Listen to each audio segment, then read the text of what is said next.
नमस्कार। द देशी अड्डा पर आपका स्वागत है। मैं हूं राकेश तिवारी। एआईएमआईएम बिहार के 11 लोकसभा क्षेत्रों पर खेला करने के फिराक में है। ऐसा माना जा रहा है कि एआईएमआईएम ने अपने 11 क्षेत्रों का चयन कर लिया है और इसका प्रस्ताव अपने चीफ ओवैसी के पास भेज दी है। इस खबर के बाद कांग्रेस और राजद की नींदें उड़ चुकी है, क्योंकि जिस तरह विधानसभा के चुनाव में सीमांचल के इलाके में एआईएमआईएम ने 5 सीटें जीती थी, उसके बाद ऐसा माना जा रहा है कि लोकसभा के चुनाव में यदि एआईएमआईएम चुनावी मैदान में उतरती है तो सीमांचल सहित जिस जिस इलाके में एआईएमआईएम अपना प्रत्याशी उतारेगी वहां राजद और कांग्रेस को नुकसान पहुंच सकता है, क्योंकि वोटों का बंटवारा सीधे सीधे एनडीए को लाभ पहुंचाएगा। तो चलिए सबसे पहले जान लेते हैं कि बिहार की वो कौन 11 सीट है जहां एआईएमआईएम इस बार लोकसभा के चुनाव में अपना प्रत्याशी उतारना चाहती है। इसके लिए बाकायदे प्रस्ताव भेज दिया गया है ओवैसी के पास। उनके हरी झंडी मिलने के बाद इन क्षेत्रों में अपने प्रत्याशियों को हरी झंडी दे दी जाएगी। तो चलिए सबसे पहले किशनगंज वो इलाका जहां से एआईएमआईएम अपना प्रत्याशी उतारना चाहती है। यहां से कांग्रेस के एमपी हैं मोहम्मद जावेद। ऐसा माना जा रहा है कि इस बार वो फिर चुनावी मैदान में उतरेंगे और उनके खिलाफ बीजेपी इस बार शहनवाज हुसैन को चुनावी मैदान में उतारने का मन बना रही है। वैसे पिछले बार यहाँ जदयू के प्रत्याशी चुनावी मैदान में उतरे थे, लेकिन जीत नहीं मिली थी। जीते थे कांग्रेस के मोहम्मद जावेद। तो इस बार क्या होगा यदि एआईएमआईएम फिर से अपना उम्मीदवार किशनगंज से उतारती है और यदि बीजेपी भी शहनवाज हुसैन पर दांव खेलती है, तब परिस्थितियां कुछ अलग हो सकती है। तो उसके बाद जब से ये खबर मिली है कि एआईएमआईएम अपना चुनावी मैदान में प्रत्याशी उतार रही है पिछले बार की तरह, तो उस समय से नींदें हरान है, कांग्रेस परेशान है। अब देखिए जो दूसरी सीट का प्रस्ताव भेजा है जिस पर लड़ना चाहती है एआईएमआईएम, वो है कटिहार। कटिहार से आप जानते हैं कांग्रेस से तारिक अनवर चुनावी मैदान में उतरने वाले हैं। यहाँ जदयू के एमपी हैं दुलार चंद गोस्वामी। ये पिछली बार चुनाव जीत गए थे, इसी चक्कर में कि वोटों का बंटवारा हुआ था और जदयू अपने सीटों पर चुनावी बाजी जीत ली थी। वैसे कटिहार का सीट हमेशा से कांग्रेस और राजद के लिए सेफ माना गया है, क्योंकि वहां वोटों का कुछ समीकरण ही ऐसा है। लेकिन पिछले बार जदयू ने वहां से चुनावी बाजी जीती थी और तब से माना जा रहा है कि जदयू का ध्यान उस सीट पर है और फिर इस बार कब्जे की तैयारी और उसी कटिहार में एआईएमआईएम अपना प्रत्याशी उतारने जा रही है। तो फिर क्या होगा राजनीतिक समीकरण आप समझ सकते हैं। इसके बाद एआईएमआईएम अररिया में अपना उम्मीदवार उतारना चाहती है। यहाँ से पिछले बार बीजेपी के सांसद जो प्रदीप सिंह है वो चुनाव जीते हुए हैं। बीजेपी से वही अभी सांसद है और ऐसा माना जा रहा है कि प्रदीप सिंह फिर इस बार चुनावी मैदान में उतरेंगे। यहाँ से आरजेडी के प्रत्याशी सरफराज आलम होते हैं जो तस्लीमुद्दीन के पुत्र हैं। और तब क्या स्थिति होगी इस बार, पिछले चुनाव में तो वो हार गए थे, इस बार क्या स्थिति होगी जब वोटों का बंटवारा होगा वो आप समझ सकते हैं। तो फिर इसीलिए नींदें उड़ी। इसके अलावा पूर्णिया जहां से पप्पू यादव चुनावी मैदान में है। पप्पू यादव कांग्रेस के प्रत्याशी के तौर पर चुनावी मैदान में उतर सकते हैं। ऐसा माना जा रहा है कि पूर्णिया को लेकर पप्पू यादव आसानी चाहते हैं कि यहां से चुनाव लड़े और चुनावी मैदान में बाजी जीत ले, लेकिन यहाँ उनके राह में रोड़ा एआईएमआईएम बन सकता है। यहाँ से वो प्रत्याशी अपना उतारेगा। इसके अलावे काराकाट का सीट जहां से जदयू के महाबली सिंह चुनावी मैदान में पिछले बार जीते थे, वो एमपी हैं काराकाट सीट पर इस बार कौन प्रत्याशी उतरेंगे इसको लेकर अभी फैसला नहीं हुआ है, लेकिन काराकाट बहुत महत्वपूर्ण सीट है और माना जा रहा है कि इस पर AIMIM अपना प्रत्याशी उतारने का मन बना लिया है।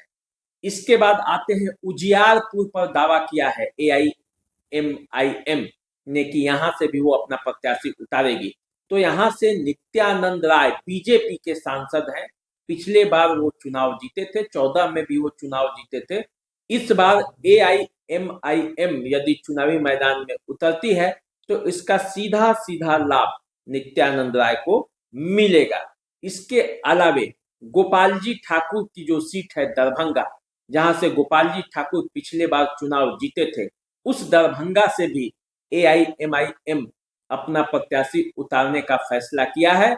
यहाँ मुस्लिमों की अच्छी खासी आबादी है, इसलिए AIMIM यहाँ से अपने प्रत्याशी उतारने का प्रस्ताव भेजी है और चाहती है कि दरभंगा से अपनी जीत सुनिश्चित कराए। ऐसे में किसे लाभ होगा आप समझ सकते हैं। इसके अलावा मुजफ्फरपुर से भी AIMIM अपना उम्मीदवार उतारना चाहती है।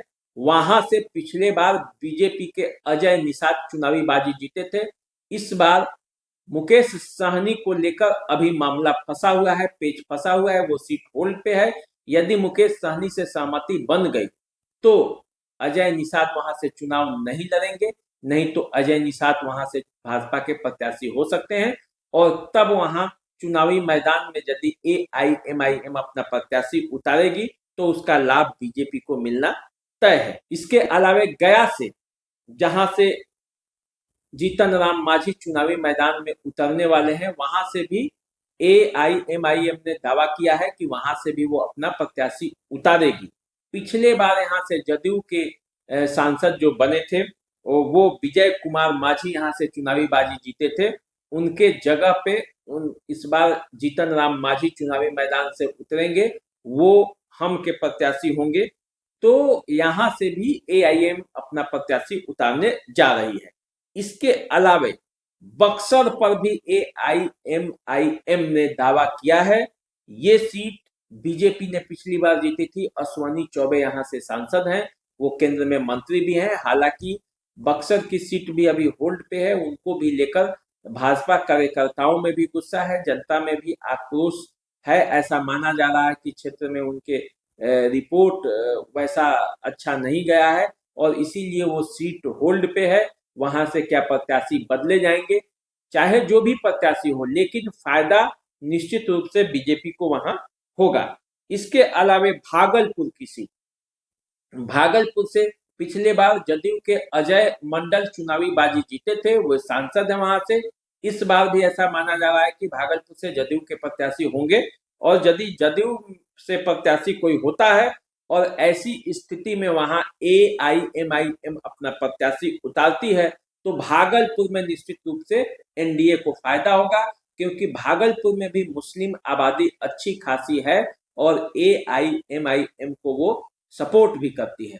तो ऐसी स्थिति में AIMIM ने 11 सीटों पर बिहार के लोकसभा चुनाव में अपने प्रत्याशी उतारने का जो प्रस्ताव भेजा है, अगर 11 सीट पर AIMIM अपना प्रत्याशी उतार देती है तो फिर कांग्रेस और राजद के लिए ये मुश्किल की खबर है और इसके लिए कांग्रेस और राजद को भी रणनीति बनानी होगी।